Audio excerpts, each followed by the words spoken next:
Every NFL player's career has peaks and valleys, period. Patrick Mahomes hasn't replicated a 5,000-yard, 50-touchdown season since 2018, but that obviously doesn't mean he's a bad football player or has been a bad player since then. And the reason I brought him up at the intro of today's video is we're going to discuss a couple of players that I fully expect to have a down 2022 for various reasons relative to the rest of their career and what they've accomplished so far. And to be clear, before we dive in, this does not mean their career is over as we know it, and they might as well retire now because they'll never get back to the player they were, or any ginormous leaps to a take like this. And with that out of the way, let's begin.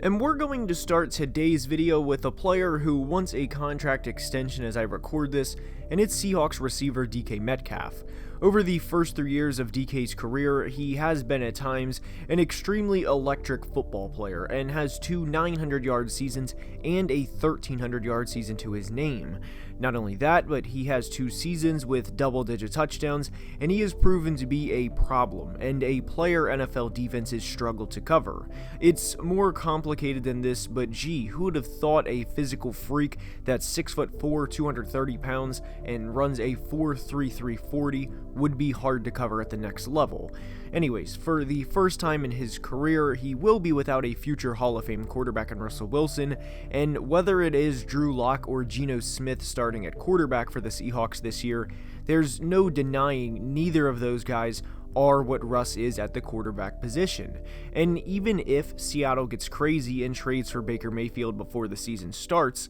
Baker at his peak when there's no BS going on around him is not the player Russell Wilson is. And to be clear, I'm not including DK in here strictly because of the quarterback change. Seattle likes to run the football, and a lot of the time they would simply throw the football because, as simple as this sounds, why not? They had a great quarterback-led team in which they had 2 good receivers in DK and Tyler Lockett. But they selected Kenneth Walker in the second round of the draft this year and selected tackles Charles Cross and Abraham Lucas. And my thought process here is they want to get back to a running and physical team, hence 2 picks in the top 75 on offensive linemen and a very physical runner in Walker. They had the most team success in the Pete Carroll era when they ran the football with Marshawn Lynch, and there's a lot more that plays into it, but with Russ exiting stage right, it opens the door that much more for the Seahawks to essentially reset and say, look,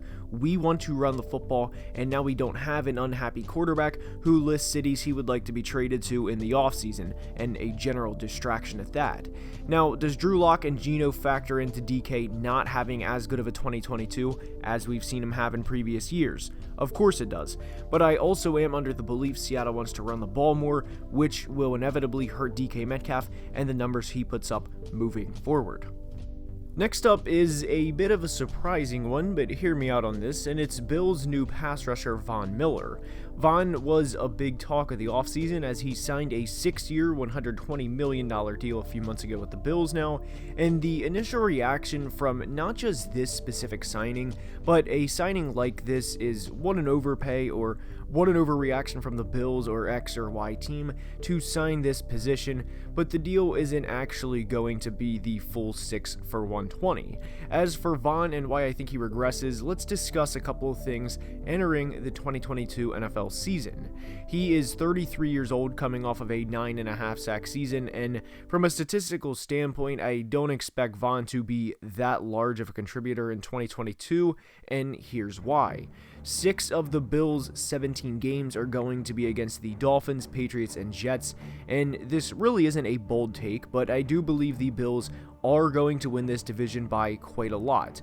And in those 6 games, I do expect Buffalo to win rather comfortably, and not to the point where, like last year against the Dolphins, it was 35-0 one game, or in the playoff game against the Patriots where it was 47-17, but comfortably. And at times, I think the Bills are going to have a mindset with Von where it's like, look, we know you can go out there right now as we're up 28-13 over the Jets and rack up 2.5 sacks against them, or the Dolphins on the offensive line side opposite of Teron Armstead, because their line is not great aside from Armstead, but we have the Bucs next week and we need to save you for them. This is a little complicated, but I think with Von's age and given he's played 150 career NFL games, there is naturally a lot of wear and tear on his body, and on top of it, he's played an additional 11 games in the postseason, so we're talking about a 33-year-old pass rusher who has 161 career games under his belt and has an extremely large contract for his age,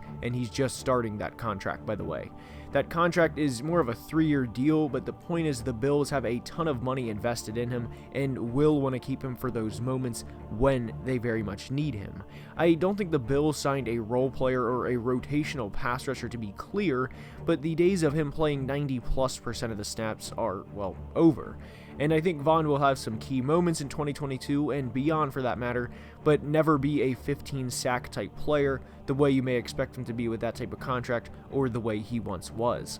And from the AFC East, we go to the NFC East to discuss Trayvon Diggs of the Dallas Cowboys. Trayvon can be a pretty polarizing player depending who you ask, as there's legitimate Cowboys fans out there that think he is a top 2 or 3 corner right behind Jalen Ramsey because of the season he just had, while conveniently leaving out the negative part of Trayvon's game and what comes with all of those interceptions, which of course is the yards given up. And I think Trayvon is a good corner, and I would obviously welcome him onto my team, but with the year he had last year, a regression is natural and expected to come. The only thing I fear for Trayvon Diggs in 2022 is if he gives up,